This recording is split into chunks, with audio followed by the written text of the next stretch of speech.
But it didn't last long because David Mason picked off this patch from Stewart and rambled it for 42. David Mason is an exciting football player. Brandon Stewart throws the out pattern way behind an intended receiver. Easy interception, easy uncontested touchdown for the Ragin Cajuns. Turnovers were going to be the story because here's Charles Johnson on the drop or forced fumble by Sir Parker, and Johnson goes 17. Absolutely. Sir Parker does a great job of trying to get extra yards, but you can't forget, hold on the football. Charles Johnson picks it up, easy touchdown. Now 4th and goal. Risky play. Well, good strategies it turned out. Pass. This is all Jake Delhomme right here. Good play action. Fake, bootleg out to the left side, nice touch pass, perfect throw, easy touchdown. And the Aggies finally got the running game going, and it was Tiki Hardeman leading the way. Look for more of this from the Aggies in the second half. Pounding the ball up the middle, Tiki Hardeman, huge hole up the middle. He gets the ball stripped, it bounces back right in his stomach. I guess you could say an easy touchdown for the Aggies. It's been a crazy night. That was a 39-yard run. And then this is the last play before the game ended. Now, this was the pass to Stokley. Now, watch. He's definitely out of bounds. But the officials, let's see if well, he didn't really signal to stop the clock. He just signaled the play was over. And the clock kept running. And Nelson Stokley never gets another play off. Coach Stokley should still be out on that field arguing about that call. Just a terrible call there. Let's go down to Kevin and R.C. Slocum.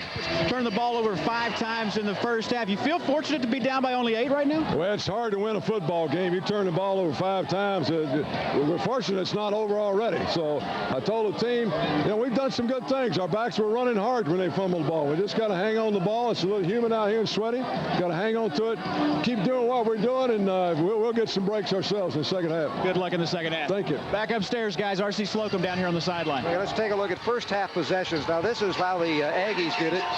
They got a touchdown the first time, but then 4 straight turnovers, a punt, another turnover, and finally a touchdown. That's why he's a little happy, because they did run well that last possession. Absolutely. Going into halftime, Coach Slocum, like he just said here a few minutes ago, he's happy to be in this ball game. You turn the ball over 5 times in one half, you should be getting blown out. They're very fortunate to be down by 8. They're going to try to come out, pound the ball, make some plays for themselves, and get back on top. On the other side, the first series didn't work. That was interception that eventually led to a touchdown. A couple of punts, a missed field goal. Then all of a sudden, 92-yard drive. And now this is offense. Now remember, you're saying, well, where'd they score? Their defense scored a lot of the points. That's why they only scored 1 touchdown with the offense. And they are said 21-13. There's the statistical story. The Aggies do have the running advantage, not the passing. Total yards. And the points off turnovers. Not a great first half statistically, but I tell you what, there has been some plays that you just don't see on every Saturday afternoon in college football. It's just been a wild, wild first half. Fun from a fan's point of view, but I tell you what, these kind of games drive those coaches nuts. I think it was kind of interesting. You didn't get to hear the interview with Wally Groff, but it's funny because it depends on whose eyes you're looking through. He didn't get advantage of the TV replay, but he didn't think the guy was out of bounds. But he's rooting with that maroon and white, and so he didn't see it, and he figured the officials probably called it right. But they didn't, and of course we had the benefit of the television replay. Now, would they have scored? Maybe, maybe not. They probably would have had to kick a field goal, but still, that's 3 points if they succeed on it. They did miss 1 earlier. So we'll see. We'll get the second half underway now. The Aggies will get the football to start the second half of play. Deach will kick off.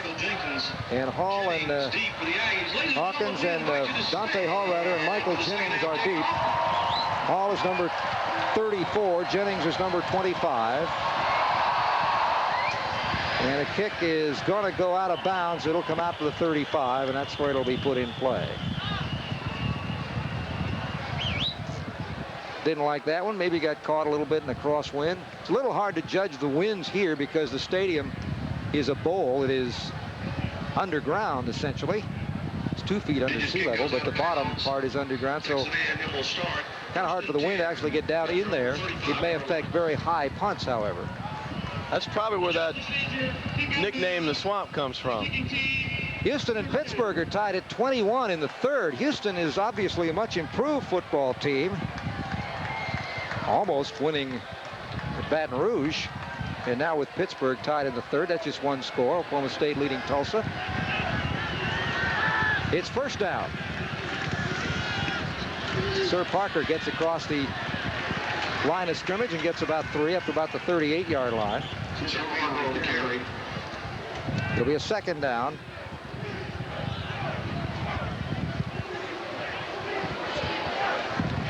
Sir Parker has been the main ball carrier.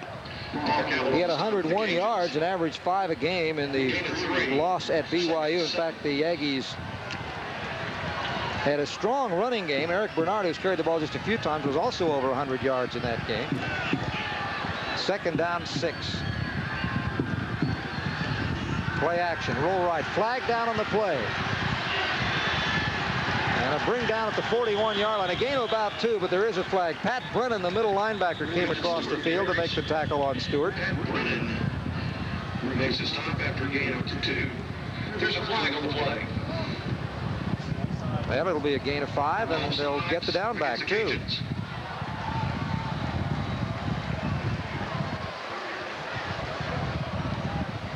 So Stewart takes that one. He gets the 5 yards, gets the play well. Offside on the defense. Replay second down. Frustrated coach, but it's 5 yards closer. So now it's going to be a second down and about 2. Not an impressive passing game, but in the latter part of the second quarter, they didn't use it much. And I wouldn't expect to use it here. He's got Sir Parker as his lone running back. He's in a passing formation, but I don't think we're going to see one. Nope. First down. Parker gets it across the 45-yard line to about the 47. Joseph Evans coming in and making the stop, the senior from St. Well, we talked about it at the break. A&M's going to come out in the second half and pound it up the middle. They feel like they can really take advantage of their depth. Keep pound the ball, wear them down, and get the ball in the end zone. First down at the 48. 13:46 to go in the third quarter. It's 21-13 USL leading the Aggies. High formation this time. Wideouts both on the near side of the screen, and they're going to throw this way. It's dropped by Connell. Possibly a combination here. The pass might have been a little low, and he also might have started running before he had it. Johnson was close, but that was just not Connell catching the ball. Intended for Albert Connell is incomplete. Definitely wasn't a perfect throw, but it looks to me like Albert Connell takes a quick peek upfield before he gets the ball nestled in, bobbles the ball. Got to make those kind of catches. Second and 10. Connell didn't play until about at least midway through the second quarter. Didn't start because he is not getting all the classes. He's in motion now on the near side. Now cuts upfield. Over the middle. The ball is completed, I believe, to Connell. Let's see. The officials have not signified. I believe it is a complete. It will be short of a first down. That's a good catch by Connell. The other one he should have caught. This one was a good catch. Garrett Johnson finally knocked him down. I'll tell you, it's a good throw and a good catch. Albert Connell says, hey, I dropped that last one, Brandon, but give me another shot. I'll fight for it this time. Makes a good catch. Big third down. Third and a long 3. We'll call it 3rd and 4. And the crowd is up. They want to see the Cajun defense rage on this one. Parker, the lone running back. Option on the quarterback. He's got a hole. He's got a first down. He's got a long one. He may go all the way. Stewart cuts inside. Tries to go behind a block by Hawkins and is drugged down. No, at the 1. Touchdown, Stewart.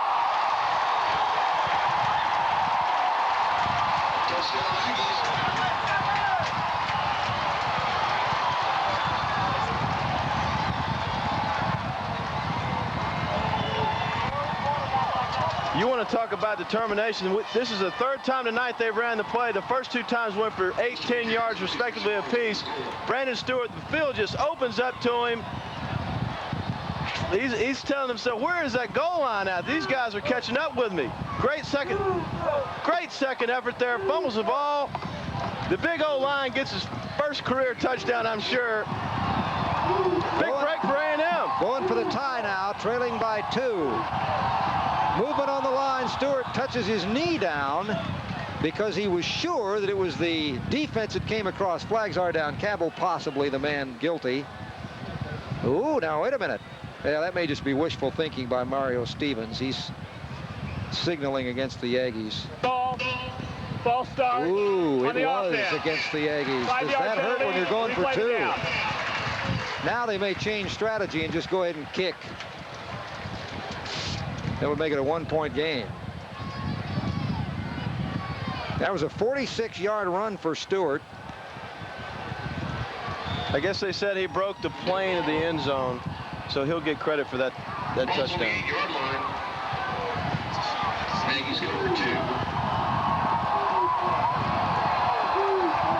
Now they're going for 2. They did change the play, but they didn't bring in the kicker. Stewart on the roll. Got to get rid of it. To the end zone. Corner. Nowhere to go. And so the lead remains on the USL column, but only by 2. And there's a lot of football to play. 12:39 to go in the third. USL 21, A&M 19. That foot odor. Can anything stop it? Odor Eaters insoles with genuine Arm & Hammer baking soda to neutralize odor-causing sweaty foot acid. No more foot odor. Only Odor Eaters stops foot odor with genuine Arm & Hammer baking soda. They call me crazy because I always, doing crazy things, making them laugh and doing things, to loosen guys up. And once we get between those lines, I'm all about business and playing hard. The Astros and Braves Tuesday. Coverage begins at 6 on Prime Sports. USL's lead is 2 thanks to this play by Brandon Stewart. Well, we talked about it earlier. We knew we would see this play again. It's been successful for him 2 other times here. Nobody around. He's running wide open in the field all by himself. Cutting back right, cutting back left. 19 breaks that tackle, strips the ball, but he broke the plane. But I tell you what, being an old quarterback myself, it's good to give those big linemen a touchdown. I'm sure tomorrow at practice will say, hey, in my eyes, you scored that touchdown. That's pretty close. There was one in the game today on television that was pretty close, too, with Michigan, that you're not so sure that he actually broke the plane and still in possession. But he does get it. 5-yard line. Here's the kickoff. And a trip up at about the 14-yard line, 16-yard line. That's where they will put it in play. Looks like tried to get it down farther. 15-yard line. Here's the drive. And again, it's the quarterback, but this time as a runner, Brandon Stewart.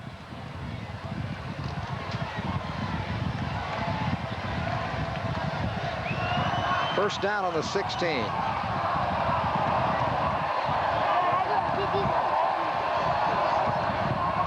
Fake swing out to the left. Dropped it. And did he catch it? Let's see. The ball is ruled incomplete. Said he was bobbling the ball. There's no catch and fumble. It was an incompleted pass. Richard. It's intended for Donald Richard is incomplete. And Richard. Aggies have Pat Williams down now. Officials timeout. We saw that a few plays ago, but on the other side, he just tries to look downfield a little bit too quick and bobbles it. Ends up being an incomplete. That's Pat Williams. Now, that might be a cramp. When they do that, that looks like they're trying to work out a muscle cramp in the calf. Those are painful. When you get a muscle cramp, I tell you what, it just it hurts, and it hurts good. That's why you have to continue to get a lot of fluid. I tell you, it is humid and hot in the swamp tonight. Come to think of that, are we going to cramp up here? We're not getting much fluid. That's right. Well, all of a sudden you hear us go. That's what happened. 21-19 with 12:29 to go here in the third quarter. Now he'll have to come out because they've stopped play for the injury. He'll have to come out for at least a play.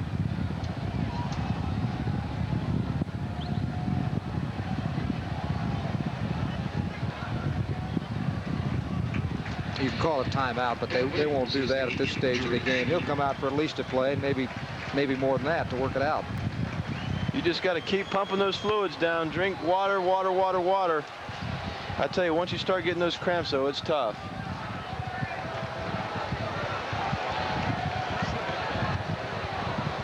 It'll be a 2nd and 10 again with no gain on the dropped pass, incomplete pass.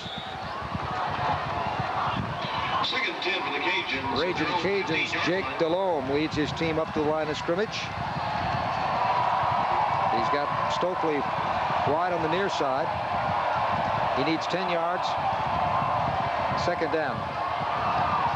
This is Brister. Brister ran effectively in the first half. This time he is covered up rather quickly, and he only gets up to about the 18-yard line, maybe a gain of 2. Shunhorn comes up in the corner once he saw it was going to be a running play and made the knockdown. Shunhorn, a sophomore from Jasper, Texas. I'll tell you what, Kenyon Cotton makes a big-time block there, getting the running back out to the flat. A&M does a good job of just containing, making him cut back upfield, and a host of Aggies in on the tackle. He dropped Trent Driver, number 28. That's the man he blocked. And here it is. And about 8. Play action. Floats it up. Overthrown. It was incomplete. He had a receiver that was hittable with a good pass, but it was overshot, intended for Richard, and so the Ragin Cajuns will have to give the ball up, and the momentum, you can feel it having shifted somewhat toward the Aggies in the closing score of the first half. I can't say the closing drive, because the closing drive was executed very well by USL. They just ran out of time, but then the Aggies come back and score here. And so now we'll see what happens on this punt by Chris Shaw.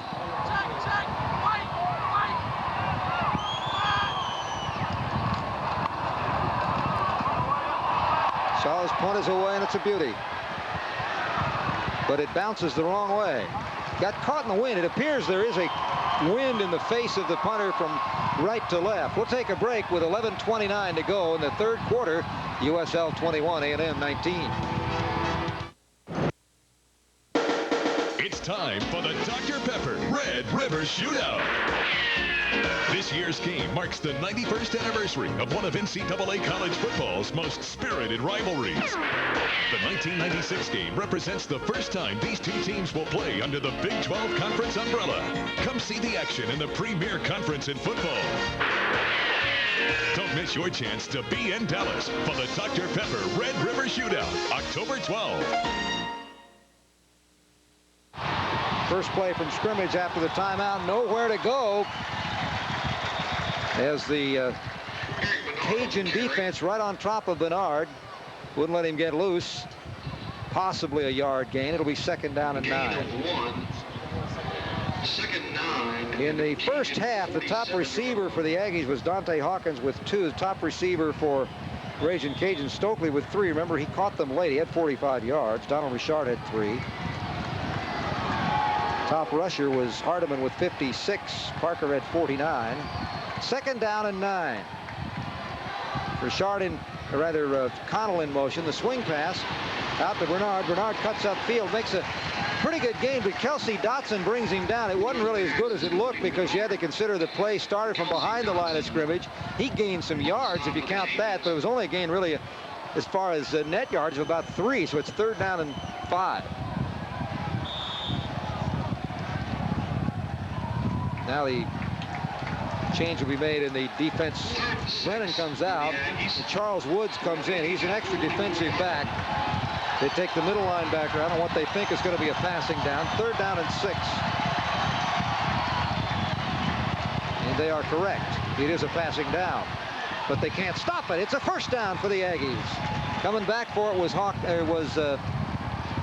was Hodge. I believe that was his first catch of the game.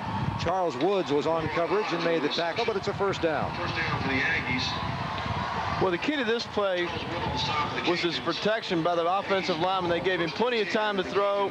Nobody in his face. Throws a strike. Leroy Hodge, first catch of the ball game. Leroy is a freshman redshirt from Rosenberg, Terry High School in the Houston area. First down. Ball at the 36. There's the give inside. Hardiman gets it up to the 30-yard line and across the 29. Pat Brennan back in at middle linebacker, making the stop. As we take a look down in the trenches here, A&M starting to take control of the line of scrimmage, what we talked about at halftime, what they were going to try to do. They've done a good job of it. USL offensively has to make some first downs to get this defense off the field, give them some rest so they can stay in this ball game. There is a breeze. I think we've seen that on a couple of punts, but it's still a warm evening. 9 minutes and 8 seconds to go in the third. The Aggies are inside the 30. Again, to give to Hardiman, and Hardiman stacked up after a gain of a couple. He's short of a first down. It'll be a third down at about 1. The Aggies also have been converting thirds on this drive, and any good drive will have to complete some thirds, particularly if you're running the ball. You're going to have a lot of third down plays normally. We got the cameras down the trenches again. Great job. 54 was Calvin Collins, the center. Pat Brennan does a good job of fighting off the block there and stuffing the run. It's a third down and 2.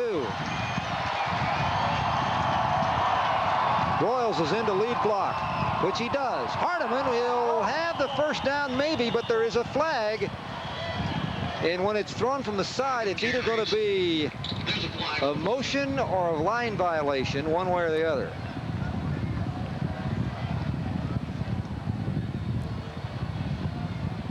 And which line, if that's the case. Where the ball is spotted is, I believe, a first down by about the length of the football. But the penalty has to be sorted out.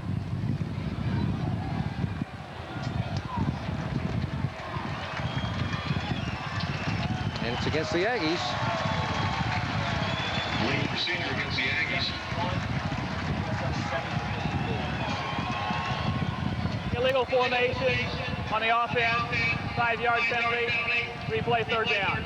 Well, formation a lot of times is you've got not enough men on the line of scrimmage, although I don't think that was what the call was. I couldn't figure out why you would have less than that on a short yardage in running situation. But it's going to be 3rd and 7 as they take the penalty, move it back, because that's actually 4th down territory, and so they want to make it tougher. And it's also pretty much out of field goal range on this play if they can hold the Aggies back. 3rd and 7. Stewart to throw out of the pocket. Let's go of it. It is incomplete, and USL holds. And how important are penalties? The penalty flat out stopped that drive, Bucky, because they could have gone on, if that had not been a first down, they could have gone on 4th and 1. And their odds would have been pretty good at converting it, but the 3rd and 7 was a whole different story. We can take a look here at the secondary. I think what made this play was the pressure by the USL defensive line. Brandon Stewart's just having to get rid of the football. No chance for a reception there. What they did, they cut off his lane to run with the football. Of course, that lane was there when he went 46 yards earlier. Well, they're going to try a field goal. It'll be 48 yards. Bryant's kick is up. It is good, and the Aggies have taken the lead.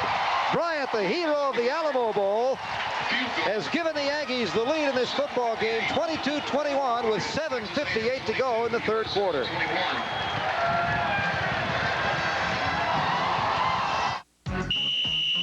Focus group members, how can we give this new sports network that Fox attitude?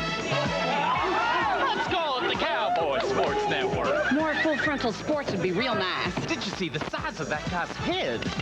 I said Fox attitude. I say we get Jason Kidd to play in chaps. Just chaps. Home team's Fox attitude. Starting November 1st, Prime Sports becomes Fox Sports Southwest. Kyle Bryant, who has been a hero before, is an early second half hero here.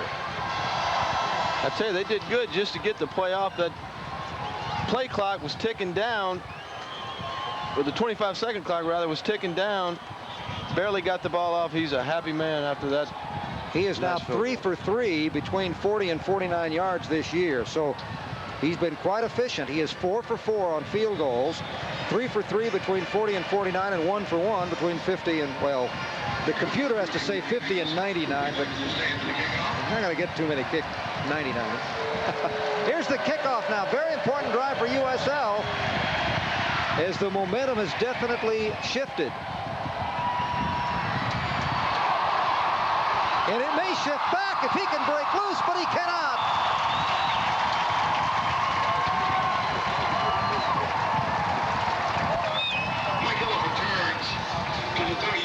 From the 30-yard line, let's go to Kevin where it's first down. All right, Greg Lucas, I'm down here on the Aggie sideline, and the mood has changed quite a bit. If you felt that breeze coming from across the way, I think it was a big sigh of relief from this Aggie faithful. But I tell you what, there's still a lot of football left to be played. It's optimistic over here, but guarded optimism upstairs. Thanks very much. I want to give credit to that last tackle because that was the 12th man that made that tackle. That was Kip Amadeo. He's actually the number 12 man. That's befuddling my spotter here because you don't understand that Aggie stuff, but that's who actually made that tackle on that kickoff. What a great tradition, Texas A&M there, the 12th man. Say, if you want high school sports, then tune in tomorrow on Prime Sports for High School Extra. Join Craig Way each week from a different high school location for reports on the biggest games and stories in Southwest high school sports. From football and volleyball to track and field and beyond, High School Extra covers it all. That's tomorrow on Prime Sports. Hey, Greg, that's on Monday now at 10:30 as well. That's right. It's got a replay. It's on more than once, but at first airing, you'll see real quick. Now, Nelson Stokley's team has led much of the football game until now, that 48-yard field goal. And now we have a race to the wire. Now it's going to be truly a case of which team executes the best for the last quarter and a half. Jake Delhomme leads his team up to the line of scrimmage. First down, the ball on the 30-yard line. Their first play of the series. They're on their own 30. Gave it, took it away, rolling right, being chased. Gets rid of it, trying to go inside and bounced it, and he's probably lucky that he did. He didn't have enough arm to get it all the way down to Richard. He's good thing he did. He was being chased by Jasper, and he had to get rid of it. A, he had to get rid of it, and B, he's probably lucky he didn't have enough arm because there were an awful lot of white shirts right around the ball. I tell you, I don't know if John Elway could have made this throw. Jake's just trying to buy some time, moving to his right. He tries to throw that ball 40 yards across his body in the middle of the field, and just, I don't know, it might take Superman to make that throw. Well, that's a tough situation, too, as we have a player down, looks like Rich Cody for the Aggies, and that may be another cramp. I believe so. He's working that left calf. The thing about it is that I suppose you could criticize, the coach's film may show it, Donald Richard not coming back to help out his quarterback. He had beaten his man, and so he figured, hey, I'll beat him. I'm going to keep running. Well, his defender also probably had a hunch the quarterback couldn't throw the ball that far, and Donald probably needed to come back and just take a shorter gain, but turns out it's an incomplete pass. It'll be 2nd and 10. It's a hot one here. Boy, is it. In Lafayette, Louisiana. Let's see. I had our game time temperature. I think it was right around 86 degrees. Not really a bad humidity. It was only 51%. That's not so bad, but the winds weren't very strong at the outset. Now they're a little better. I tell you, Greg, too, those old Ragin Cajuns were telling us how the cold front was supposed to come through. I tell you, I don't think you could snow ski down here anytime I think soon. it depends on your definition of cold. I think anything under 70 is cold. 22-21 with 7:42 to go in the third. The Aggies have the lead. The Ragin Cajuns have the football. 2nd down and 10. 3 wide receivers, top of the screen, 1 running back. The play will go to the right side. So will the defense. The ball is in the air. It is incomplete. Oh, what a hit! Oh my! Donovan Greer just separated Brandon Stokley from the football. Woo! Stokley's up, and he doesn't look any worse for wear. I'm not sure who hit him here, Toya Jones or Donovan Greer. We'll see it here. What a gutsy player, though, that Brandon Stokley. Greer got him go first, across the middle. He's been getting beat up all night long, but he's got one thing on his mind, is catching that football. Great play by number 27, Donovan Greer. So it's a 3rd down and 10. And again, the Ragin Cajuns need to keep the drive alive to stem the momentum. Look out, here come the Aggies. The pass is complete to Stokley. He's got the first down at the 42-yard line. You bang him once, can't bang him twice, and a flag is thrown after the tackle. Justin Lucas made the stop after the first down, and on the tackle, a flag was thrown, so this can be nothing good for the Aggies. You want to talk about guts. This kid has got more guts than you know what to do with. He is a coach's dream, this guy. End the run, 5-yard penalty, first down. This will be a 5-yard face mask. Makes a great catch, and I believe they get him on the face mask there at the tail end, right there. That's one of those you could have judged either way, but they decided he didn't jerk his head around, so it's only 5. It's a first down. Stokley and Delhomme, even though one is a senior and the other is just in his second year, know each other so well because Brandon, being the coach's son, worked out summers with Jake, who is just from this area, just outside Lafayette itself. There's a give inside to probably the quickest running back, Darren Brister, and he's brought down after a short gain by Edward Jasper. Delhomme is from Breaux Bridge, which is a suburb just to the, I guess, east a little bit of Lafayette, if I'm not mistaken. If I am, somebody correct me, but I think it's the east. And Stokley, of course, is from the city. And it'll be a 2nd down and 9. And so they worked out a lot when Brandon was still in high school. He was a ball boy for the team, and so very familiar with each other. And he really is the money receiver. He's the guy that Jake will go to in tight situations. And it's paid off. 2nd down and 9. Fake give. Pocket is collapsing. Here comes the chase, and the sack is made. Coming through with that one was Mitchell. Keith Mitchell, the Garland Lakeview senior, didn't start the game. He was the defensive MVP in the Alamo Bowl. And here's one of the reasons why I can chase him down. This is what Keith Mitchell does best. Speed, speed, speed. He just beats the lineman out on the outside. Jake Delhomme holding the ball a long, long time for this Aggie defense, and as a result, he gets sacked. You can see him here coming to the top of your screen right there. Just too quick for Chad Hackamak, rather, the sophomore right tackle. He got around him, and it's 3rd down and 13. Another big 3rd down play. Jake looks long. He floats it up. That's not a good pass. It's intercepted and dropped, and it is fallen on by the Aggies. And it will be down right at the 26-yard line. That one could have been picked off again. They had a chance, did the Ragin Cajuns, but they couldn't fall on that loose football to hold on to possession. So the Aggies get it back here on the turnover, but the field position is not the greatest. Not a very good decision here by Jake Delhomme. A host of Aggie defensive backs around Brandon Stokley there. Should have been an interception. Donovan Greer drops it.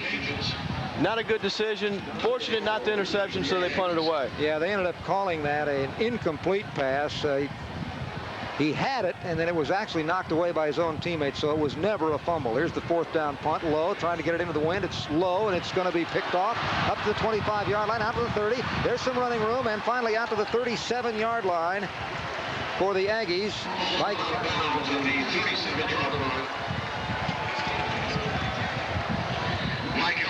That was a good game. Let's go down to Kevin on the field. All right, Greg, something to keep an eye on throughout the rest of this ballgame. Jake Delhomme, I'm watching the play from behind, and after the camera goes away from him, he is really struggling. He's had a lot of cramps all the way through this game. Really is hobbling around. Keep an eye on that a little bit later on in the ballgame. Back upstairs.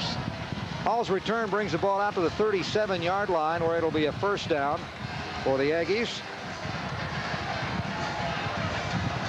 Yeah, they lead by 1. Play action. Pump. 2nd throw. Hawkins, too long, incomplete. Barrett Johnson was there on the defense, but it was incomplete. 2nd and 10. You know, some fans will say, you've been running the ball a lot better, so why do you do that? Well, you do it simply because you have been running the ball so well. You can't let the defense gang up on your line, and sometimes it's not really a throwaway play, is it, Buck? I mean, you'd like to complete it. Absolutely not. He's just taking a shot at a big play, hopefully a touchdown, and threw an incomplete. Hey, it's 2nd and 10. And I mean, meantime, it opens up again a little bit more, though there isn't much open that time. Short gain of a couple of yards.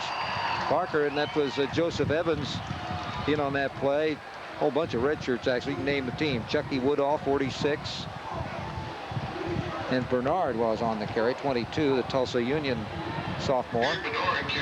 The Aggies are very young at running back with Hardiman, Sir Parker, and Eric Bernard, who do almost all the carrying sophomores, and Mark Boyles, who comes in as usually in a blocking situation, also a sophomore. Quarterback is a junior.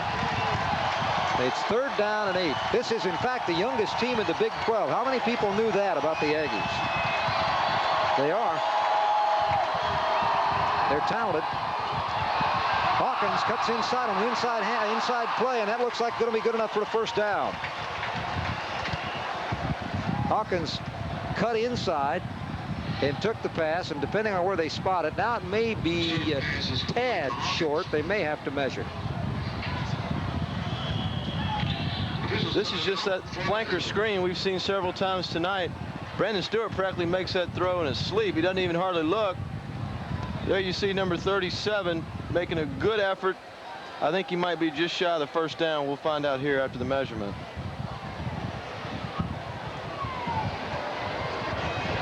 And that's going to be it. 2, 3 inches, 4 inches, 6 inches, whatever. And so it'll be 4th down. Well, if you're Clint Eastwood, you ask him, do you feel lucky? It's 4th down and 6. And they feel lucky. Offense is staying on the field.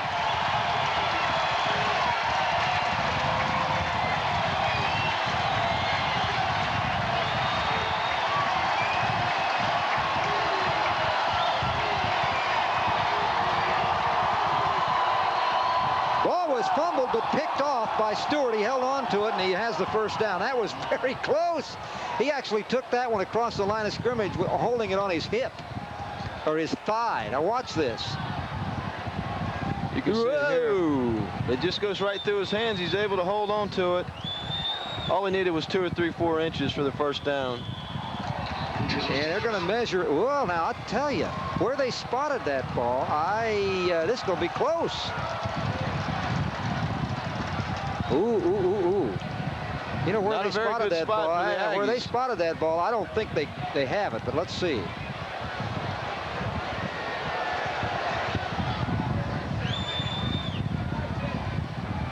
Get out of the way, come on. They did not get it. It's USL's football.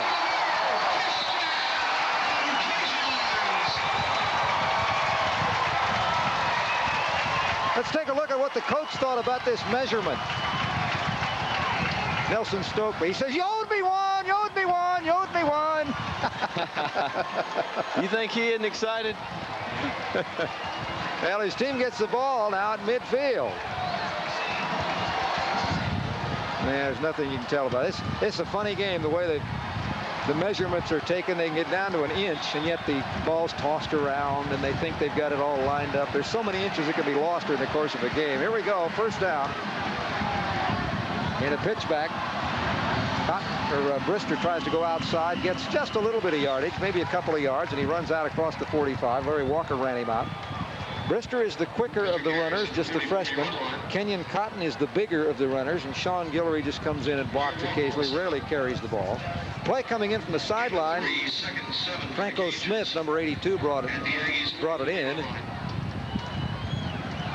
Anthony Clement, number 70, looks big. He is 6'8", 328. I'd say that's pretty big. He's used to protecting Jake Delhomme because they both went to Breaux Bridge. They're both from Breaux Bridge, Louisiana. They've known each other a long time. There's a second down play. The timing was off, and there was no way for Brister to go, because I'll tell you what, when Zarek Rollins has you in his grasp, no go. Another flag.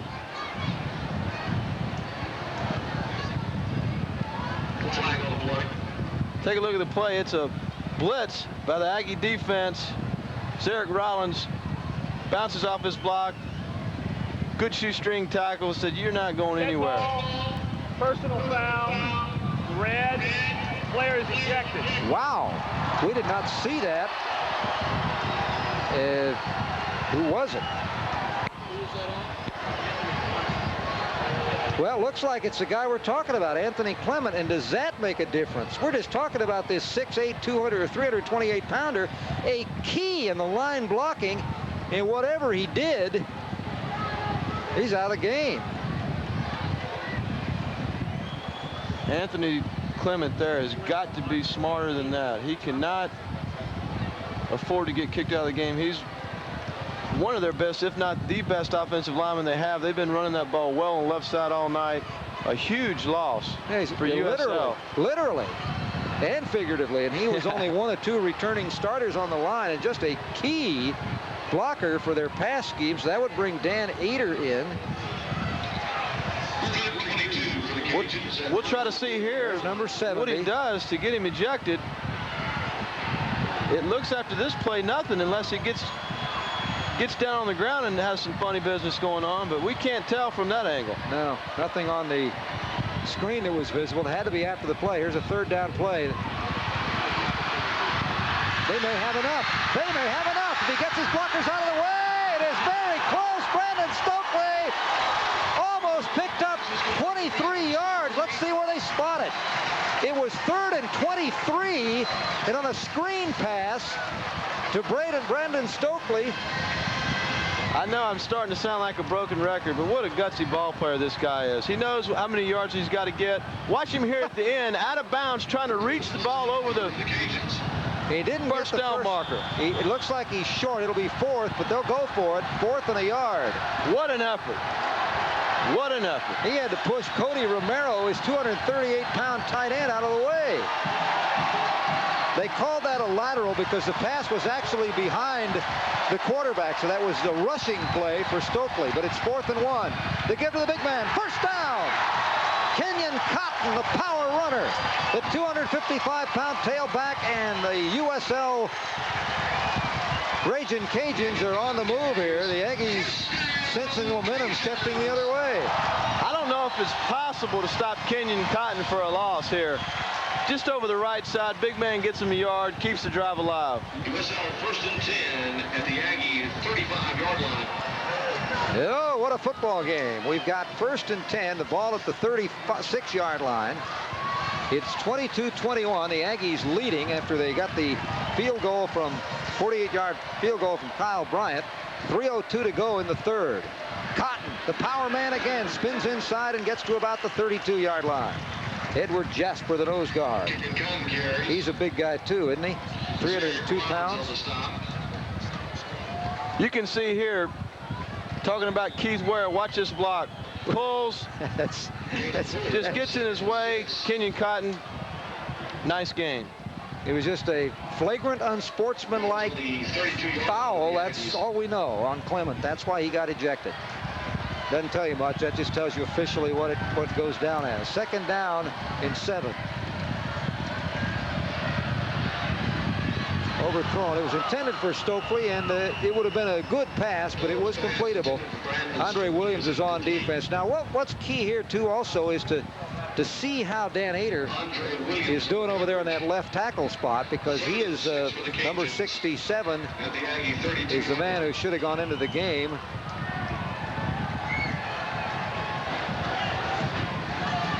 Yeah, let's see. No, you say they put Schwander over there. The right guard has moved over, or the backup right guard has moved over to left tackle. I think you're right. There's a 3rd down and 7.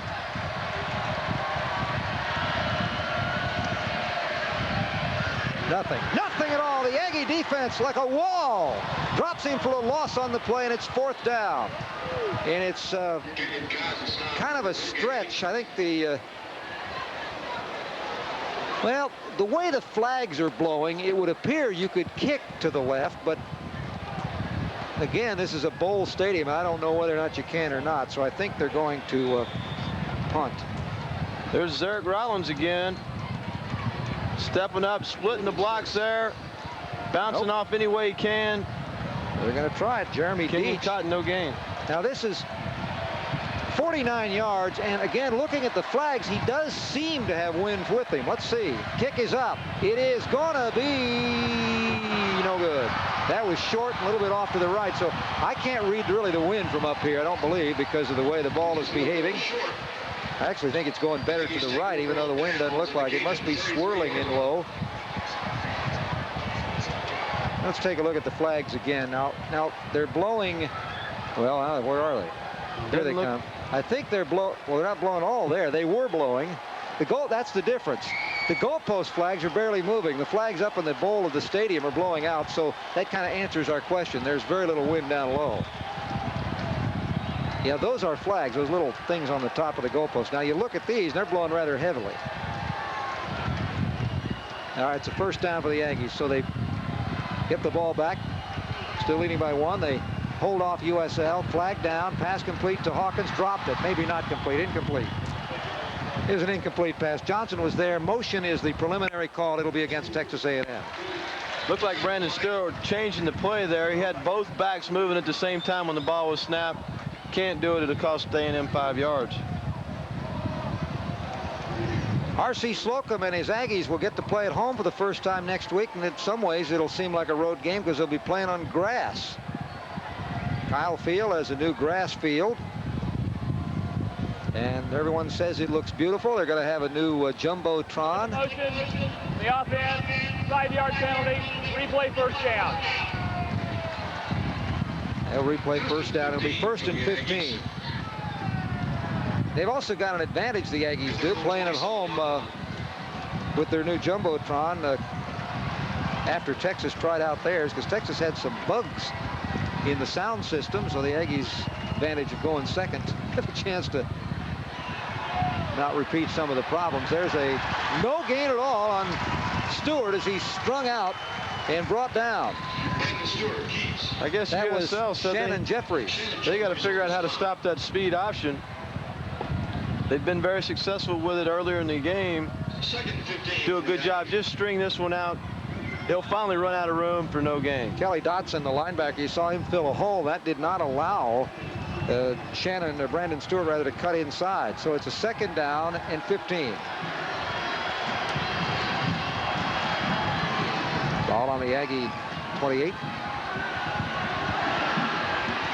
Pass is complete. It'll be short of the first down to Hawkins as he's pushed backwards immediately. They're going to mark it back across the 40 at the 41-yard line, where it'll be 3rd down and about 2.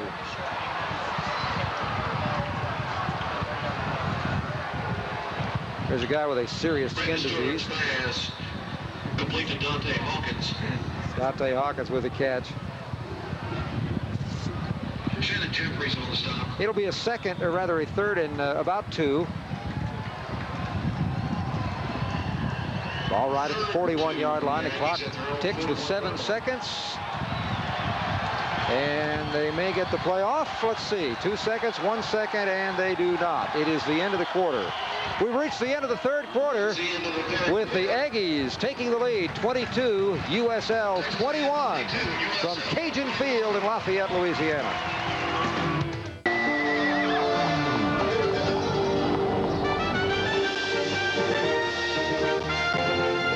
There's a killer out there. Silent knock. Today you don't hear the knocks and pings that affect your car's performance. You just lose power. So long, lost power. Hasta la vista, hesitation. Let's take this herd north. Let's go! Feel the power. 104 Plus Octane Boost.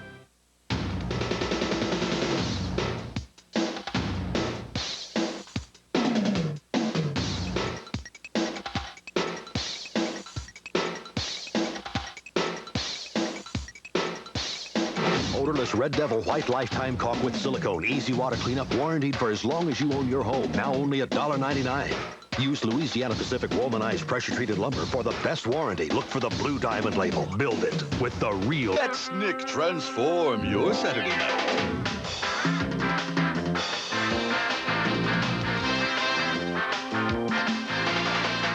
With Alex Mack, all of that. Space Cases. And are you afraid of the dark?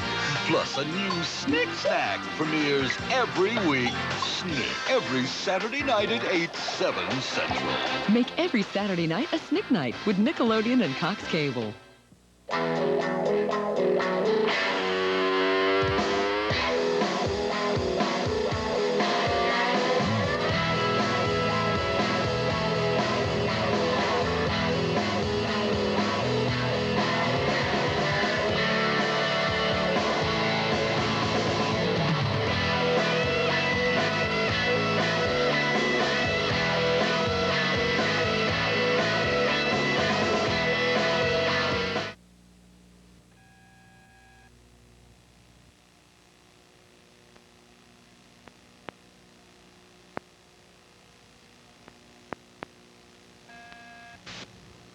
This is the woman who runs the ad agency, who fired the girl, who lived with the guy, who dated the woman, who slept with the man, who conned the mom, who abandoned the daughter. That's pretty smart play. You give it to a guy who can create openings when you need a couple of yards, and they gave him a little bit of room to do it. Absolutely. USL defensively had this play covered, but once again, you can't coach speed. You just throw Sir Parker the ball and say, hey, run to the sideline, get us 2 yards. He did that. First down, Aggies. So the Aggies on their own 45 now. See Hawkins and Sir Parker and Tiki Hardiman out wide near side. Connell out of the split backfield. Pass on the right side. Hawkins is complete and about a 9-yard gain. Garrett Johnson ran him out, but it's up to the USL 45 now. Pass is complete to Dante Hawkins. Dante Hawkins is a sophomore from Round Rock, so that's in the shadow of Garrett Johnson Austin. The Cajuns.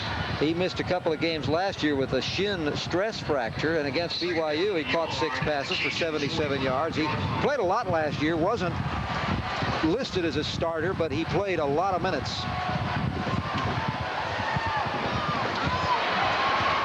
There's a flag on that play. It's right into the line of scrimmage where the play went. Kelsey Dotson in on the hit. Usually a holding call when they throw that flag right there in the middle. USL players are agreeing, and there you have it.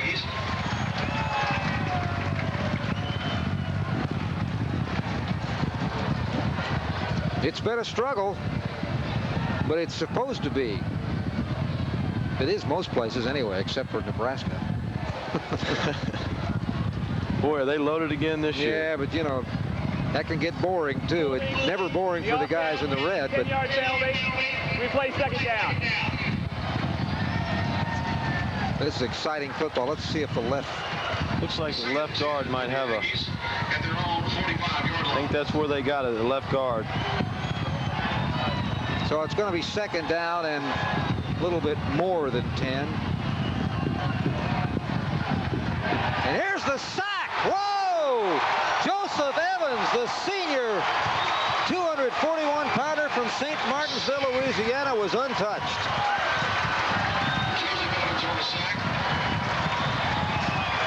You can see him from the right side. The guard just comes down and lets number 96 Evans come right in the backfield and sack the quarterback. That looked like a, what do you think? Could that have possibly be a confusion on what the play was? Because Haimuli, the right guard, blocked toward the left. I think so. Just clearly a blown mental error by the lineman there. It's hate to mention his name only when something negative happens, but that's Samisi Haimuli, the Tongan native. Third down and long. It's 20. And the sack maybe. Yes, another one. Oh, my. Paul Cabell, 92, the right tackle. The defense has come alive here at USL. Take a look here. Paul Cabell looks like just a stunt. Actually comes in late. Well executed by the Ragin Cajun defense. Big play. Puts A&M deep in their territory, having to punt. Fourth down and 32. And they went for the block. They didn't get the block. They also didn't hit the punter, so things could work a little bit better. The Cajuns, Franco Smith tries to return it, but gets very little on that one. And we will take a break with 13:01 to play. It's A&M 22, USL 21. Hello, everybody. I'm Alan Warren, and if you enjoy the great outdoors, I'd like to invite you to watch Prime Sports Outdoors. Each Sunday morning, beginning at 9 a.m., we'll have 3 hours of the very best in regional fishing and hunting shows. Plus, just for watching, you'll have an opportunity to win some fantastic fishing and hunting trips. Now, my show rounds out the block at 11:30, and my Chevy truck will get us there. So make it a date every Sunday morning, beginning at 9, right here on Prime Sports. Aggies leading 22-21. You know, this is kind of a special game tonight on Prime Sports and SOS. Kevin Eschenfelder can tell us why. Greg, I know you got a little dewy-eyed earlier on in the ball game. This is the last game for the good old truck, and I'm paying far more attention to not falling off these stairs than I am what I'm going to say. This truck was born in 1985 here in Louisiana. Came to us in 1989. I guess it's the only thing that it would come back to its home. Yeah, it came back home. Kevin, I think, got fence interference. Pass is incomplete. I'm not going to say anything about the equipment not working at that last piece. I won't say anything. 12 minutes and 55 seconds to go here on the incompleted pass. It'll be 2nd down and 10. Yeah, that truck has primarily worked Astros baseball for all those years and all the college games. It's been so busy that I know you noticed, never had time to get it painted with our new name, which is Prime Sports, and it will be for another month or so. Never got that paint job. And it kind of is fitting that it did come back to Louisiana for its final shoot. It will be dismantled. Some of the equipment will be going up to a Dallas production facility. And goodbye, truck. Only a couple yards on that one. Pat Williams, who was out for a while with a cramp, coming in, making the tackle for the Aggies. And so it's going to be 3rd and long. It's a tough part of the field. Now, you think Jake Delhomme has got to throw, but he's got to make sure he doesn't make a mistake on a throw down here. Absolutely. Well, Kevin alluded to it earlier. Jake Delhomme's limping around back there before he calls a play. I'm not sure if he's got cramps or he's actually hurt, but you can see here on his drop, he can't hardly run. But he's not going to dare come out of this ball game. It's 3rd down and 8. Team trailing by a point. Stokley in motion. Here comes the rush. There's a floater. It's up to Richard, and that'll be a pass interference. That was well played by Donald Richard as he made Donovan Greer get in the way. That we're assuming it's going to be on. Here you can see an all-out blitz by the Aggie defense. Jake Delhomme does a great job of just throwing the ball up, giving his receiver a chance to make a play. Donovan Greer's back is to the ball, had no idea where the ball was, ran right in the receiver. You can see Jake here stumbling, fumbling, and rumbling. That's all he needs is to run over his own blocker. He's still limping. Well, a limp may be a little less noticeable after that last play. It'll be good enough for a 1st down, automatic 1st down. The ball is up to the 45-yard line. Sometimes poorly thrown passes can work out to your advantage, especially if the defensive back is so conscious of you and not where the ball is. And that's what happened there. 1st down. Richard in motion. Nothing for Brister. Oh, did Keith Mitchell come through for the tackle before a loss? Keith Mitchell unstopped there. Brister not quick enough for that.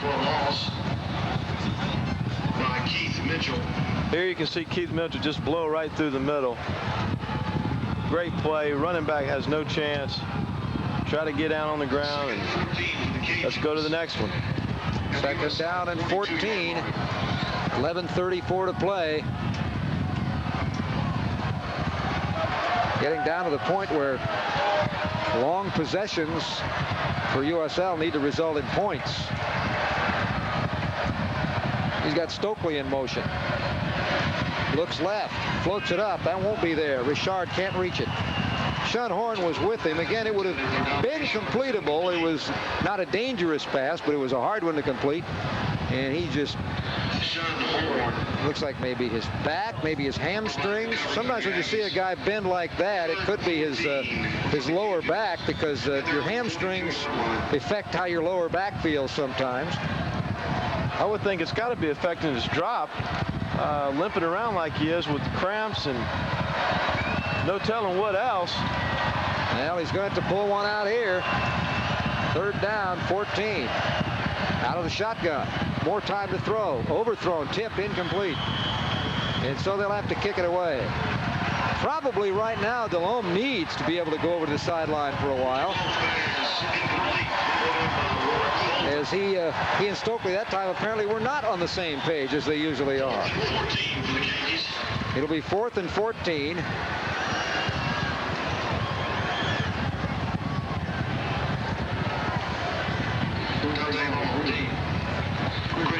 Chris Shaw to punt. Hall is deep. 34, Dante Hall.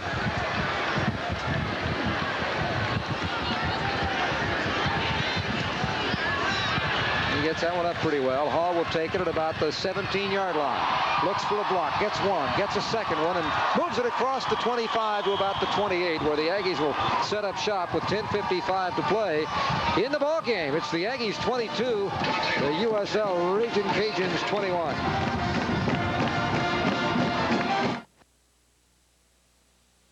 Phew, that foot odor.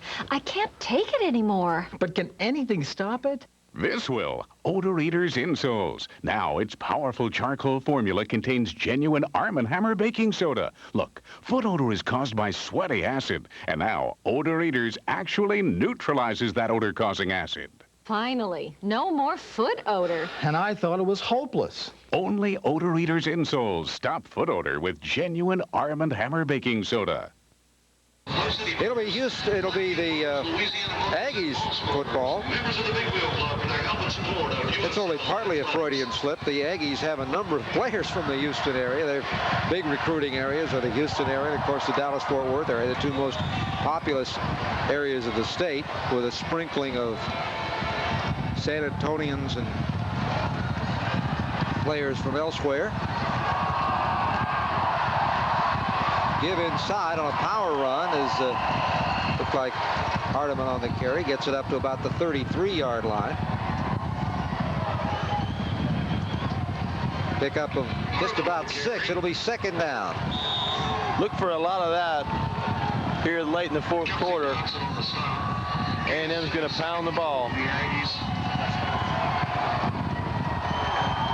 Another pound by Hardiman. He says, get out of my way, lineman. Oh, good power run there. Chucky Woodall, by default, will probably get credited for the tackle, but Hardiman was pushing the line out of the way. First down, Aggies. Take a look at it here. That Aggie offensive line is starting to control that line of scrimmage. Tiki Hardiman hits it up in there, gets a gain of 7 for a first down. Yeah, he moved Chris Ruman, only weighs 295 pounds. Hardiman had 66 yards through 3 quarters. Yeah, that option, they run it, and it's run and has worked occasionally, but it's really not a main part of the Aggie offense. It didn't work there. Damon Mason coming up from the safety spot to make the tackle, and it'll be a loss on the play. Here you'll see just good defensive pursuit by USL defense. Damon Mason making the play. Good job, USL defense. Their defense has been pretty impressive, really, the whole game. Absolutely, Greg. Here we have 9 minutes, 41 seconds left. USL's down by a point. It's just a matter of who's going to make the play here, A&M or USL, and that's going to be the difference in this ballgame. Second down and 10. Connell in motion, now cuts upfield. The look that way, the pass is deep. It is caught by Connell. Connell at the 30. Connell spins forward to about the 26-yard line. Albert Connell brought down finally by Britt Jackson. What a throw by Brandon Stewart. Right on the money. It all starts with that lineman up front. Great protection. Brandon Stewart able to hold the ball 3 or 4 seconds. Throws a strike. Albert Connell makes a great play. Almost gets loose here. Big gain, big play for the A&M offense. Leroy Hodge wide left. 2 wide receivers left now out of the I formation. Hodge in motion to the top of the screen. The give to the fullback this time, Hardiman. And Hardiman blasts forward to the 20. Now is the ball loose? Is the ball loose? Yes, it's USL's football. Another A&M turnover. Well, Joseph Evans was in there, and all those USL fans are ecstatic because they have blunted a drive.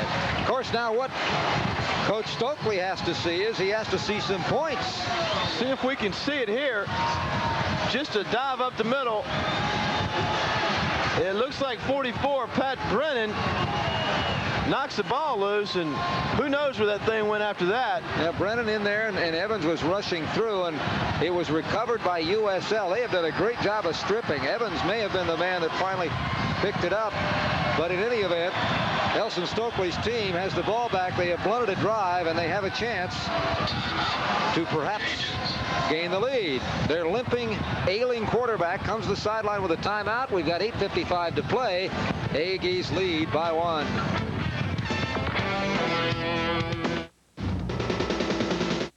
Hi, everybody. I'm Al LeGrand. And I'm track announcer Chris Katulak. Be sure to join Al and myself each week for another edition of Inside Louisiana Downs. Inside Louisiana Downs offers both stake reviews and previews locally and on the national scene. Some of the best national races around. You'll see it right here on Inside Louisiana Downs, plus special features from Ryan Driscoll. We'll highlight the jockeys race, the trainers race, and, of course, owners of the week, plus view from the booth right here on Inside Louisiana Downs. 22-21, Aggies lead it, but they have fumbled the ball away for the 4th time in the game. They've lost all 4 of them. They've also had 2 intercepted. USL has had 1 intercepted, which led indirectly to a score a few plays later. Been a factor.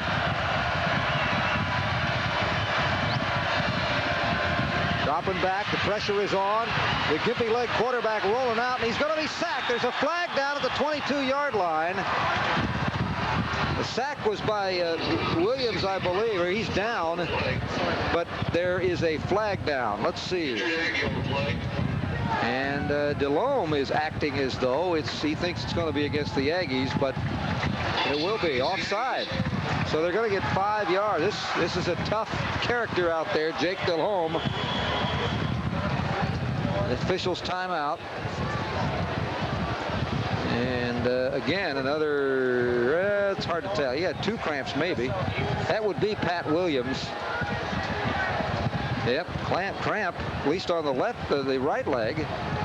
Greg, it's just a shame somebody's going to have to lose this ball game. There's not a player out there on that field that's not leaving everything they got on the playing field tonight. And then I tell you what, great effort by USL so far tonight. Down 1 point, still have a great chance to win this ball game. A&M's battled back, USL's battling back. A&M fumbles, USL fumbles. Just been a great ball game to watch from a fan's point of view. 5-yard penalty.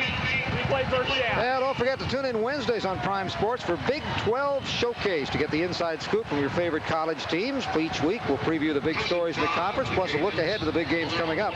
Don't miss the most comprehensive coverage of the premier conference in college athletics, the Big 12 Showcase, Wednesdays at 10:30, and replays only on Prime Sports. You can see here number 99, Big Pat Williams, hustling to make the sack, wants to get up and celebrate a little bit, and then the cramp sets in and he goes right to the canvas. That's a 3 count. That is taken down, a 275-pounder. Well, it's a 5-yard penalty, so it's 1st and 5, and look at that whopping total. 114 yards. It's amazing A&M is winning this ball game right now with 114 yards and penalties and 6 turnovers. Just amazing. It certainly is.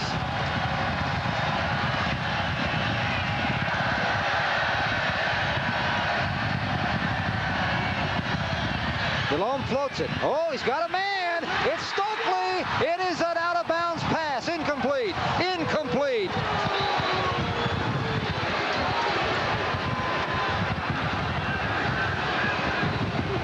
Stokley didn't agree. Here is a good pass. It's the only place he could throw it. Just not enough room to get a foot down inbounds. Yeah, great effort, though. Great effort. Good. The only thing he may have been saying is the only reason he came down out of bounds because he was pushed out, but still, that's hard to call, and he was not inbounds for sure. 2nd down and 5.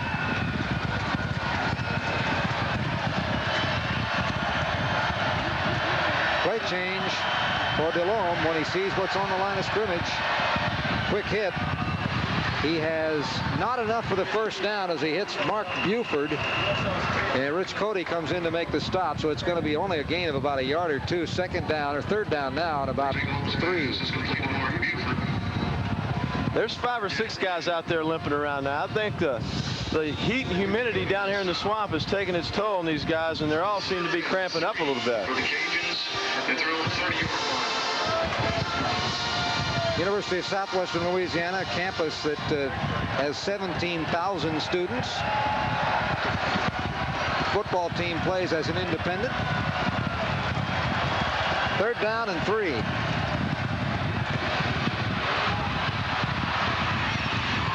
Underthrown. He was in traffic and had to throw it short of Stokley. He had nowhere to go.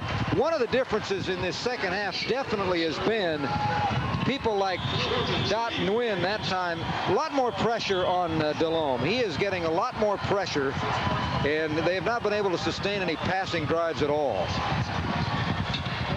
Absolutely. I think in the second half, A&M has definitely been blitzing a little bit more. We're saying, hey, we're not going to give Jake Delhomme the time to throw the ball. And here we can see Brandon Stokley run his pattern. Sees his quarterback flushed out of the pocket, just trying to come back and make a play, and Jake Delhomme just doesn't have enough to get it to him. Wind put some pressure. Now is he, yeah, he's the next one that feels the cramp. Well, he'll have to go out for a... You got to love this Louisiana humidity. It does get humid. You do? Well, you don't have to. Love isn't the word that I would, although, you know, who are we to talk? We live in Houston. What's not a whole lot of difference.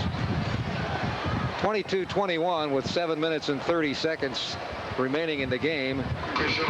And we are in a crucial part of the game now for both teams. The Aggies conceivably could eat up most of the clock here. Shaw will punt.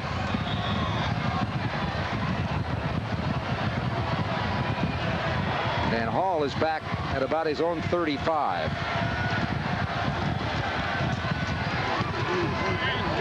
Good punt. Hall goes back, asks for a fair catch, makes the play at the 22. That's where the Aggies have put the ball in play, and the defense again is being called on to make the stop for the Cajuns. Don't forget, Thursday nights on Prime Sports, it's Bill Bates Spotlight. Join Bill Bates with Dale Hansen for veteran insight into activity around the National Football League, featuring, of course, the Dallas Cowboys, plus special guest stars from the team will drop by from time to time to answer questions on the team in the NFL. It's Bill Bates Spotlight, Thursday nights on Prime Sports, your inside track to doings with the Pokes. That was a 48-yard punt just when they needed it. Now on 1st down, a pass play. Almost intercepted. Oh, what a risky play. Britt Jackson could have taken that one into the promised land. Wow. We'll take a look. Brandon Stewart throws it on a rope. Jackson makes a break on the ball, nearly an interception. This is a crucial time in the game, Greg, because whoever makes that dreaded big mistake is probably going to be the team that walks away from this game tonight a loser. And Brandon Stewart has got to be careful, especially deep down here in their own territory. What happens when you miss on 1st down on a pass? It's tougher now to run it out, and that's what they need to do, but it's going to be tough yardage. He got about 5 of them on the first play, did Sir Parker. But it'll now be 3rd down and longer than you'd like. We can see here just old bread and butter for A&M. Sir Parker right up the middle. Makes the guy miss there, gets 5 or 6 yards. Yeah, Brennan, the linebacker, 44, could have wrapped him up. They would have gained nothing. Well, they're 7 for 12 on 3rd down, and of course, this is not a gimme 3rd down. This is 3rd and a long 4. The Ragin Cajun fans are up. Intercepted! This is Britt Jackson, and this, my friends, is a touchdown! What a game!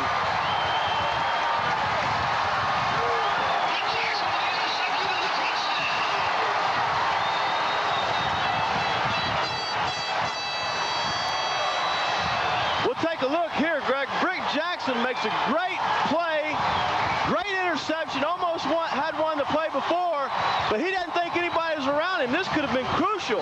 Yeah, he almost slowed down, didn't he? He did slow down. Almost gets the ball knocked down, but nonetheless, great play, touchdown for USL. What a game. I tell you, it's been awesome. Well, the main receiver was Connell, and USL looked like they were just lying in wait for anything thrown in Connell's direction. They almost intercepted 1-2 plays earlier that was intended for Albert. Cajuns. Now the Cajuns will call a timeout with a 27-22 lead. We'll take another look at it. Here he makes a great play. get to the end zone as fast as you can, and he wants to showboat a little bit, and Albert kind of almost jars the ball loose. That could have been deadly for the Cajuns. Take another look. What a game, I tell you. We've seen some great plays on both sides of the ball and some wacky plays, fumbles, interceptions for touchdowns. Fumble, pick it up, running in the end zone. I tell you, it's been something else. Well, they got to be talking about going for 2 here because obviously 1, that makes it 6 points, but a 7-point score on an extra point is almost automatic. So you want to go ahead, and they're already more than a field goal ahead. So no question about it. You got to go for 2 here.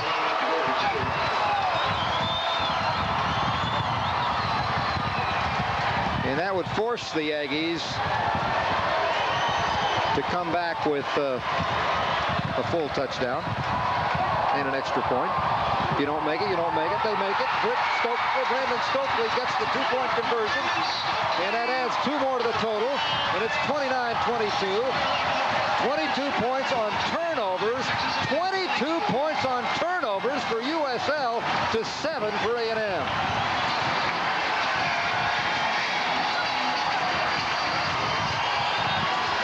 Here we take a look here, like a half sprint. Brandon Stokley all alone. Is there any question where that ball was going here? You can see here just a flat pattern. No Aggie defenders near him. Hits him right in the numbers. He stumbles in the end zone. Well, Stokley gets the 2-point conversion. We talked with his dad, Nelson, about his precocious son. Nice game for Brandon, I think. But that is a pressure situation for both of us. You know, number one, he had to go out there and get the respect of his teammates. He did. And the way we were using him, he felt good about it. And I didn't see any need to rush him. You know, he was a freshman, so he's going to get plenty of opportunities to start. You know, in starting. Hey, listen, that's not a tough decision to play your son who is as good as Brandon is. I tell you, if he doesn't play his son, I'm sure Mama's going to get on him about that, too. Here's the kickoff coming up short, and there's opening down the middle. All the way to midfield. The run back by Dante Hall. Oh, this game is far from over, folks. And let me say this. You're getting your money's worth.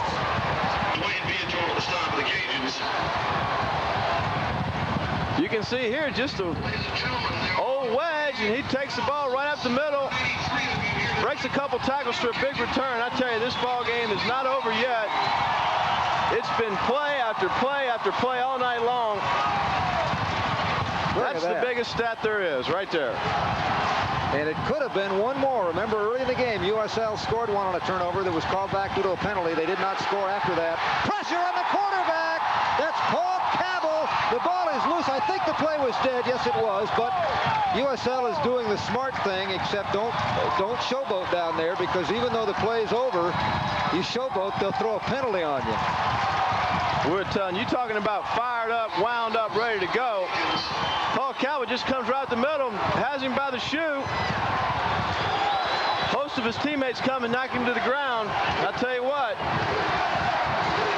fans are on their feet. USL is fired up. 6 minutes to play in the football game. It's 29-22 USL. The Aggies have the football. They've got to score here. It's 2nd down and 19.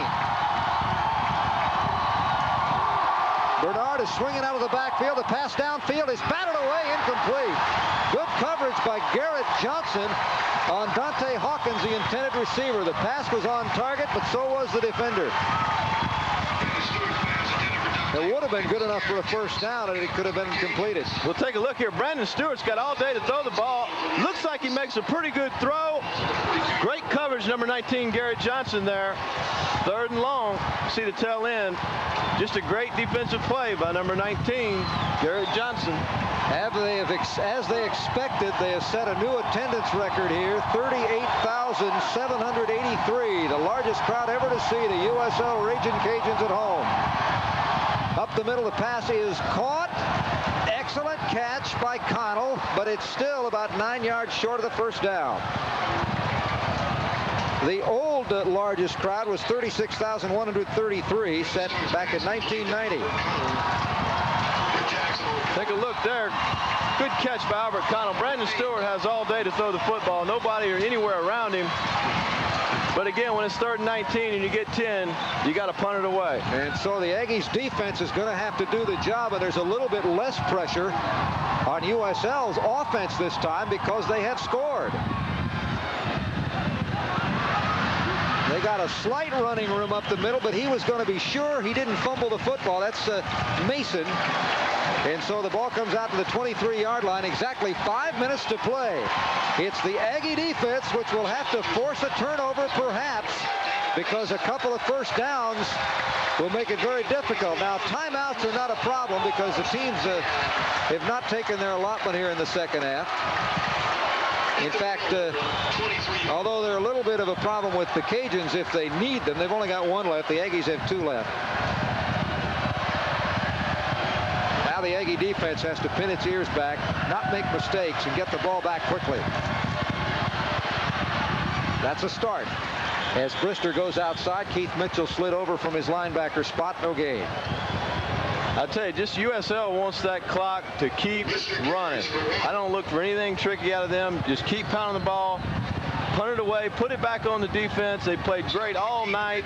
They're tired, they're limping, playing a great game. Make A&M go 80 yards and beat you, and I look for them to do that tonight. I think they'll be conservative, you would think, but on the other hand, I think that man there, Nelson Stokley, knows, hey, if we can keep the ball, A&M never gets it back. So look at it 2 different ways. It's 2nd and 9. Well, this is going to be just out of the playbook. Quarterback keeper, the limping quarterback, gets up to about 1 yard short of the first down. Jake Delhomme. There's a flag down. And there is a flag. And Delhomme likes it. He says it's a defensive hold. Now, look, he's reading lips or overhearing the conversation. So if that's the only call, then USL fans are going to like this one.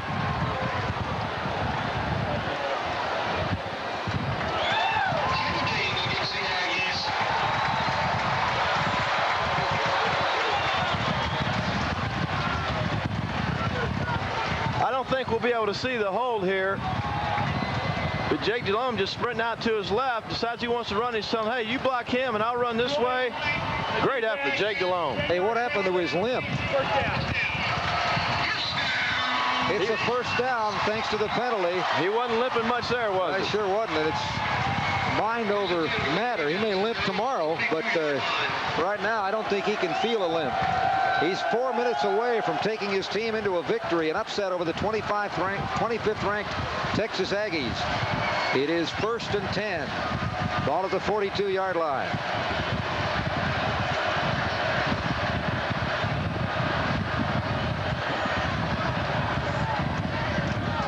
Give inside. Oh, there goes Cotton.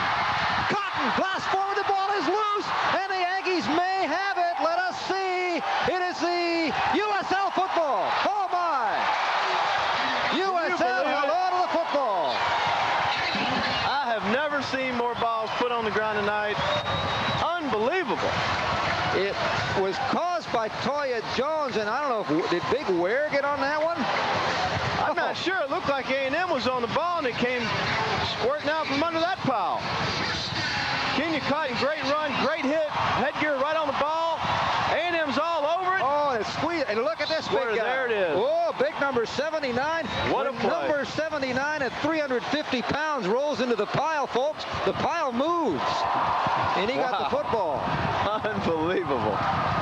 It's a 1st and 10. Big field position gain now. The ball's on the 32. The clock says 3:12. Brister tries to go wide.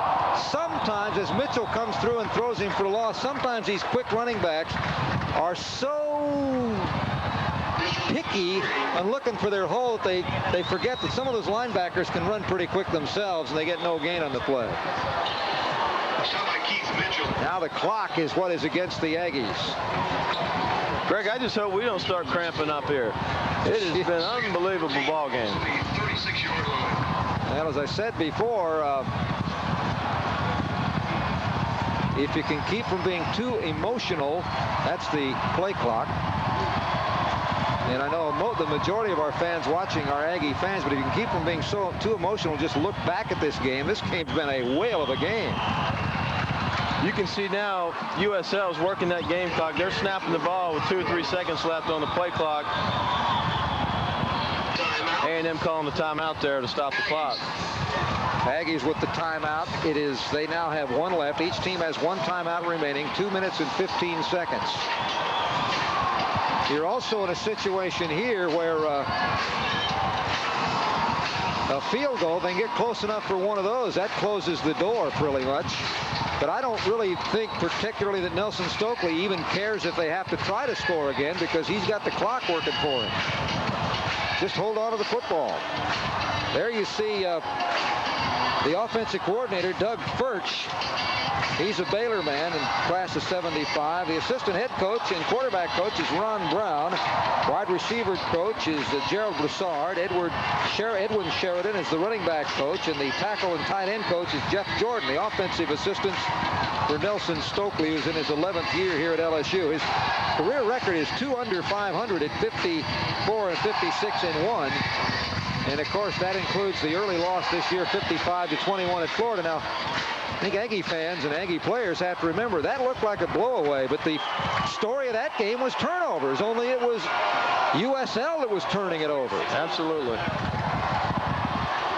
That was 28 points against USL by Florida directly off turnovers, and the shoe's been on the other foot. USL up to this point has learned its lesson well.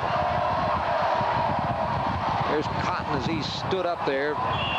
That wind put some pressure on. You see 45 in there. That's linebackers, and you see Crowley. He's defensive end right now. Jasper in the middle. Clock is stopped at 2:07, and that would be Aggies' last time out.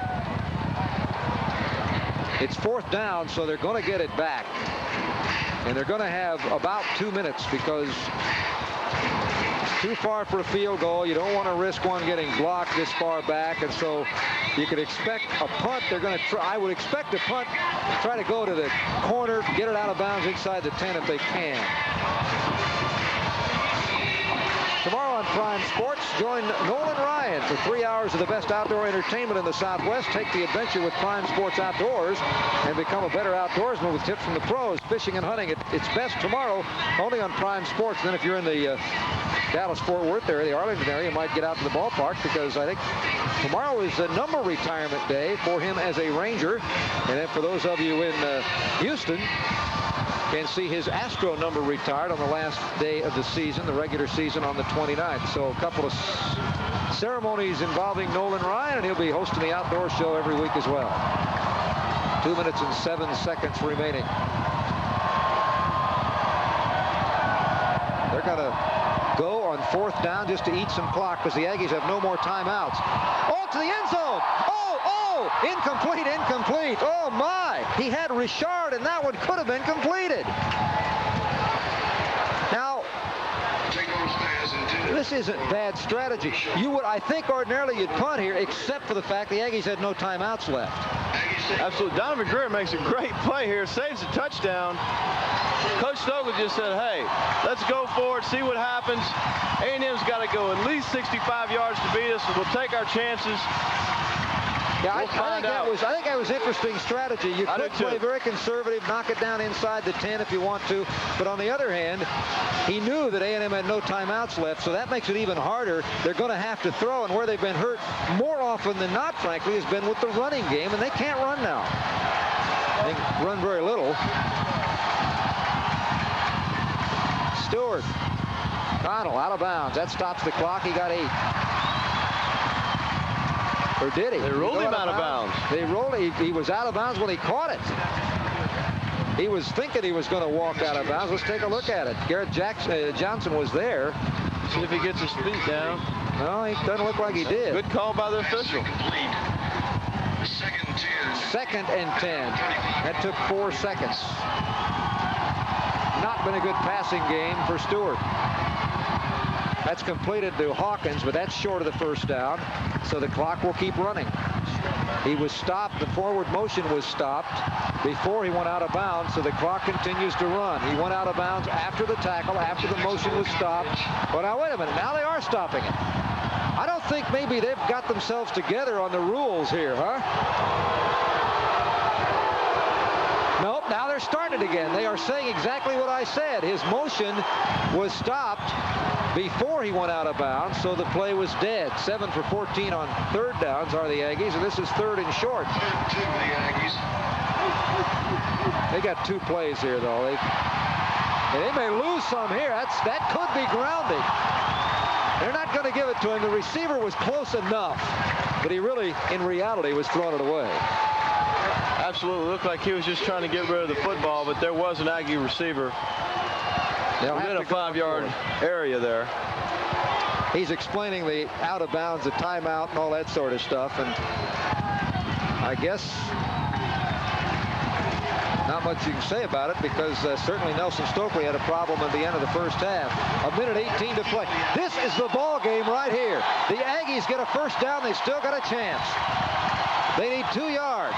Stokley on the screen inside. They have got the first down by the skin of your little teeth.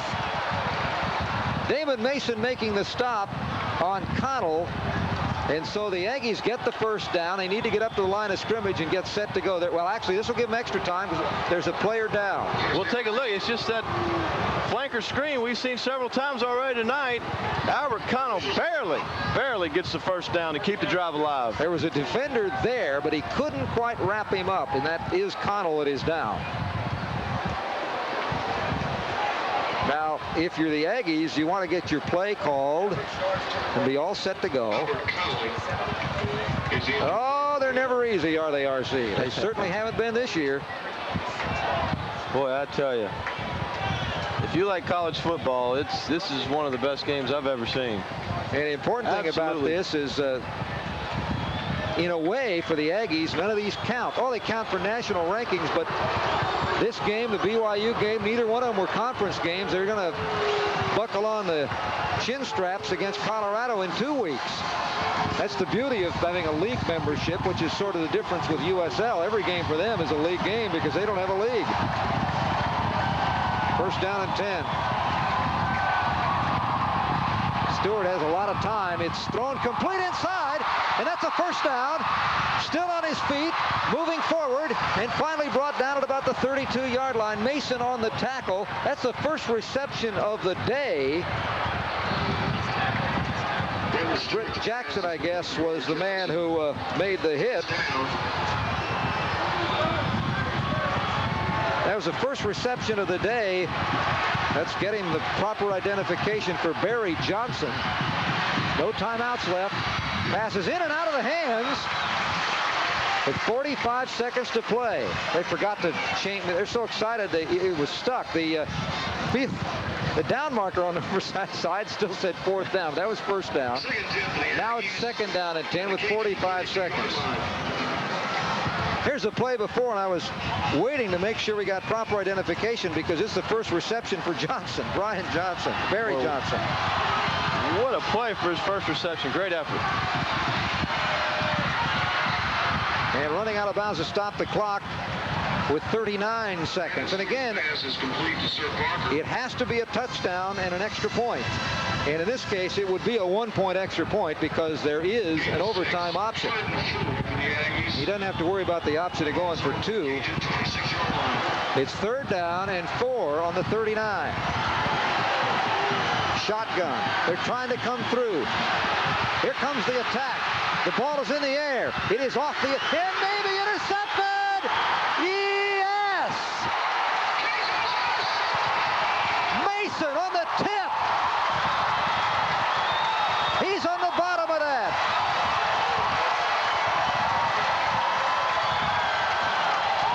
And the USL has picked off the big upset. What a game. What a game. Damon Mason, we've been talking about that guy all night. How fitting for him to make the big interception to seal the victory. And he cannot get off the field. He's cramping up. It is 8-1 in turnovers. The Aggies incredibly have turned it over 8 times. The ball was tipped, and it was Mason right there defending originally Britt Jackson as he put the tight defense on the intended receiver. Hodge, and so now you just go to the knee, and this game's over. The record crowd, 38,783, have seen a dandy.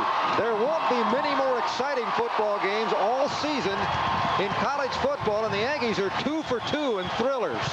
But it looks like they're going to be 0 for 2 in decisions. Give Coach Stokley, his staff, the fans, they laid it on the line tonight. And that will do it. The clock ticks down. Look at this jubilation on the USL sideline.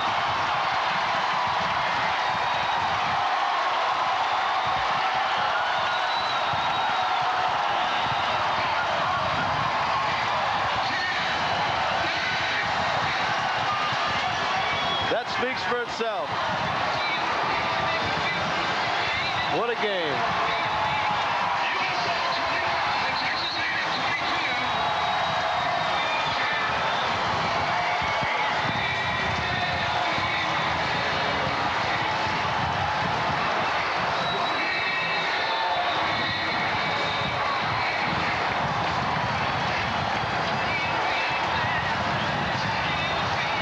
Say that's complete pandemonium, wouldn't you?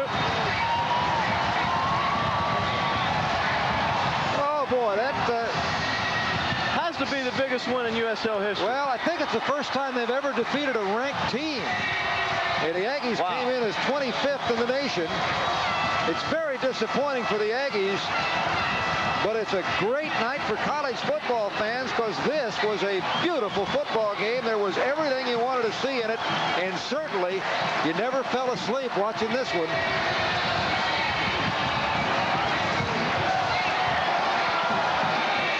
Kevin is down there somewhere with what has to be an extremely happy head coach, Nelson Stokley. Coach, how sweet can it get any sweeter than this? It doesn't get any sweeter than this. I tell you, we've come close a couple times, but to do it here in Cajun Field with all these people here, I think this is one nobody will ever forget. Well, it goes without saying the biggest win in the history of this program, the history of your career? Oh, no question about it. It's, we just gave such effort, and the kids played so hard, it had been a shame to lose it. But what plays we made on defense. I mean, Britt Jackson, Damon Mason, they ain't no better in the country than those two guys. Coach, there's no question. You're going up against a very good football team, a much bigger football team. Just you guys had the heart tonight, right? You guys had the fight in you. We worked extremely hard the last 2 weeks, and our motto this week was believe. If we just played hard for 60 minutes, don't look at the scorecard. Don't look at the scoreboard. When we finished with 60 minutes of great effort, we were going to take a look and see what happened. Coach, I think you and your guys just threw the biggest party Lafayette, Louisiana may ever see tonight. Congratulations. Well, I hope so. Thanks a bunch. All right, Greg Lucas, back upstairs to you. Well, thanks a lot, Kevin. It is truly pandemonium in the stadium right now as they are celebrating like they'd won a national championship, but that's all right because this was a big win. Largest crowd ever to see a football game or a sports event here in this part of the state, and they deserve the celebration because they forced some of the turnovers. They won the football game, and we'll be back to wrap this one up from Lafayette in just a moment.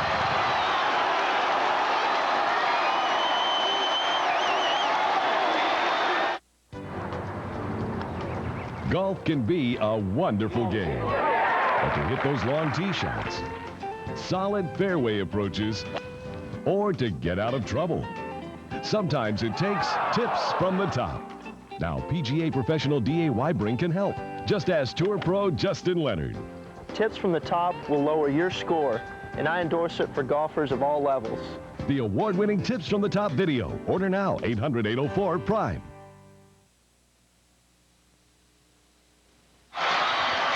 This is the first home game of the season, and the goalposts are down. At least one of them is. The other ones have a bunch of officers of law around them. They're bent a little on the other end, but they're not down.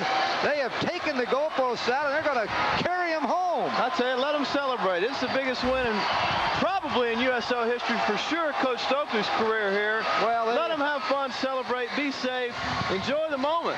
What a victory. They also drew enough fans they can afford to buy new goalposts. That's right. I'll tell you what, we talked about this earlier. This was a tremendous game, and sentimental again for our old truck out there, because it went out on one of what will be one of the better college football games of the year, one of the more exciting football games of the year. And again, we know that for a lot of Aggie fans that are watching, the vast majority of our people, certainly on the pay-per-view aspect of this, are Aggie fans. They're disappointed. But if you can just step back a little bit and realize that football itself is not life or death, and it's mainly how you play the game, and while they turned it over too much, that helped contribute to a very exciting football game for everyone who did see it.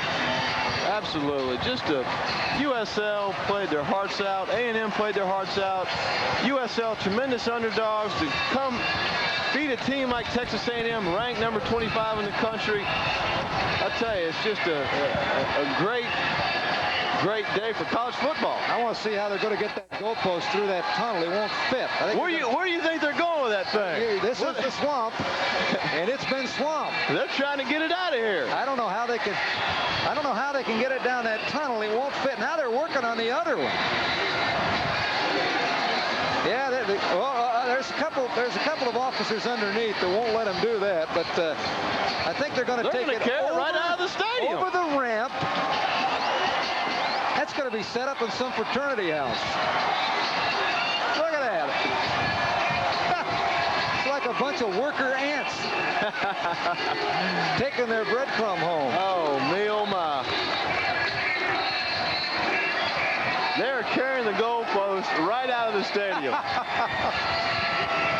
And that states it very well. We win, and that's the USL as the goalposts disappear over the horizon. The fans, 38,000. There she blows. There she blows. Wrap it up. So with that note, we'll take a break. Bucky and I will be back with some final thoughts from Lafayette. Who will lead the nation in rushing, passing, receiving, sacks, offense and defense? ESPN, of course.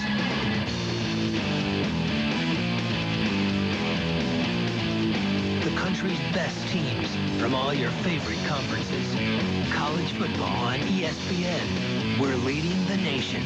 Look to the leaders for the best in college football. ESPN and Cox Cable.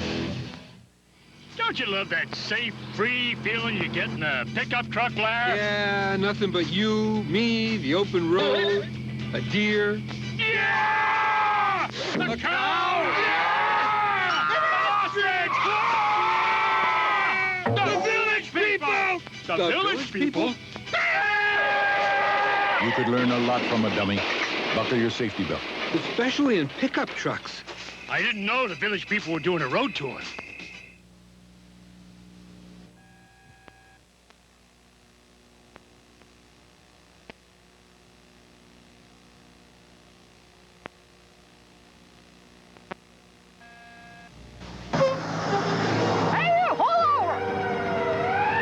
Vince, they're really cracking down on safety belts these days.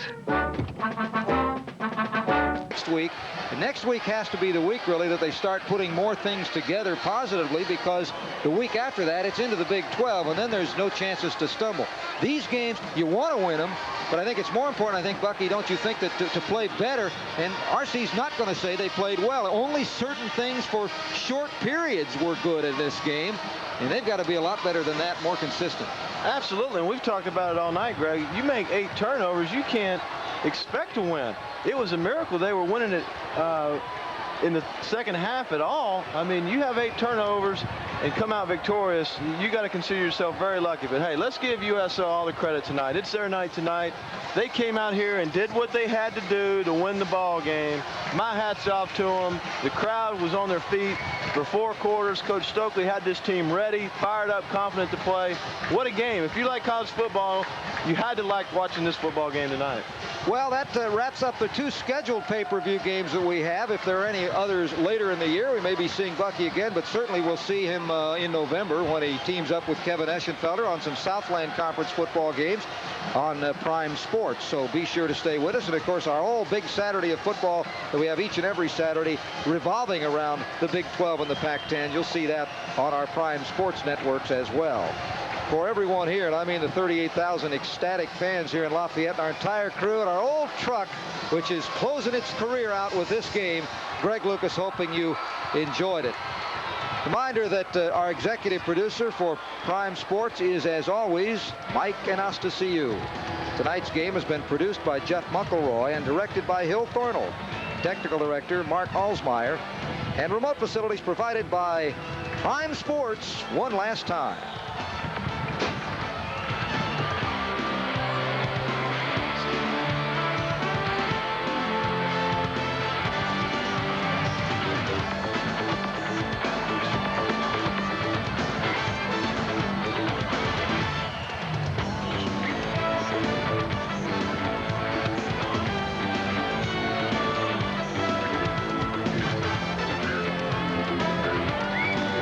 Watch all the Big 12 highlights and scores on Prime Sports every Wednesday night on Big 12 Showcase. Once again, our final score, the upset, USL beats 25th ranked Texas A&M 29-22.